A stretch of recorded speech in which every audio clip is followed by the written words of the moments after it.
assez âgé. Le champignon de pin grillé au beurre est un mets populaire dans son lieu de production. On le fait fondre au beurre dans une marmite en poterie noire, on y met de l'émincé de champignons. La température de l'huile fait évaporer très vite l'eau à la surface du champignon, puis l'arôme s'exhale. Un bon ingrédient n'a besoin que de la plus simple façon de cuire.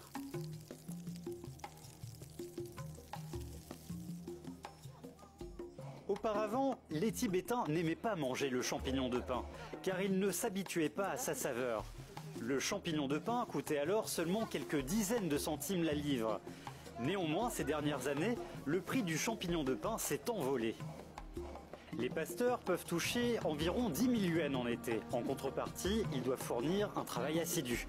La collecte du champignon de pin est soumise à une organisation scrupuleusement respectée depuis le lieu d'origine. Ce champignon représente la première classe. Le champignon représente la première classe, il est assez grand et assez bon.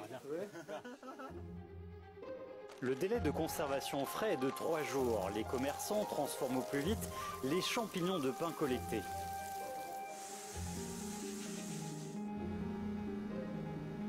Le prix de négoce d'un tel champignon de pin est de 80 yuans sur le lieu de production.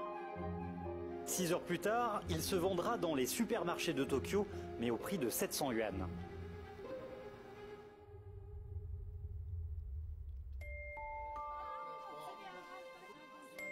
Dolma s'entasse dans la foule. Elle est un peu nerveuse, car les champignons de pin qu'elle a ramassés ne sont pas assez bons. Je suis assez nerveuse en voyant que les autres ont ramassé plus que moi.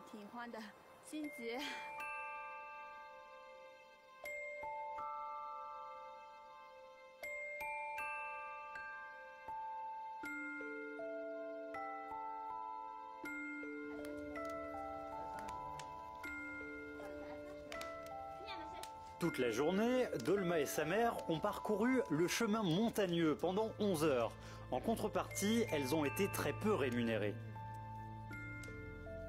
Une fois que la saison des pluies est passée, le champignon de pin ne croît plus. Toute la famille se souhaite alors bonne chance pour le lendemain.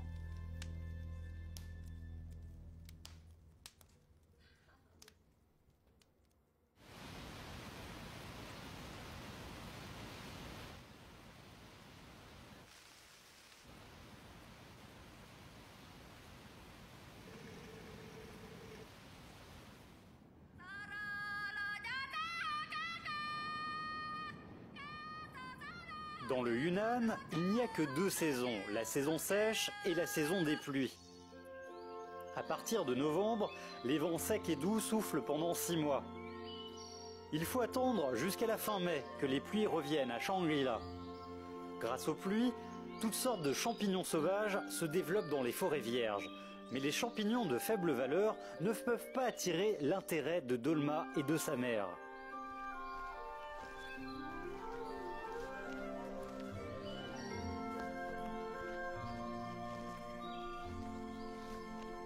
La pluie est un présent de la nature.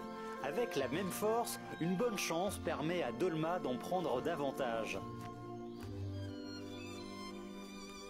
Après avoir sorti le champignon de pin, Dolma recouvre immédiatement le trou avec des aiguilles de pin tombées par terre. Elle le fait pour protéger le mycélium. Pour préserver ce présent de la nature, les villageois observent la loi de la forêt.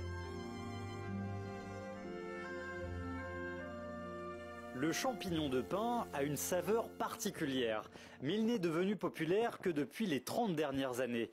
Dans les recettes traditionnelles chinoises, il existe une autre bonne chair de montagne.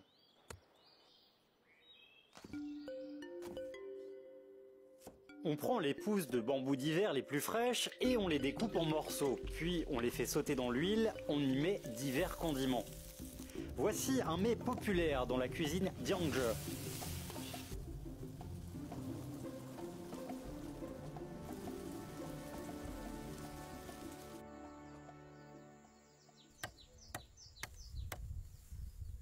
En Chine, beaucoup de gens vivent de la forêt de bambou. Ce sont aussi des maîtres qui connaissent bien les pousses de bambou. Les bombes aux JO.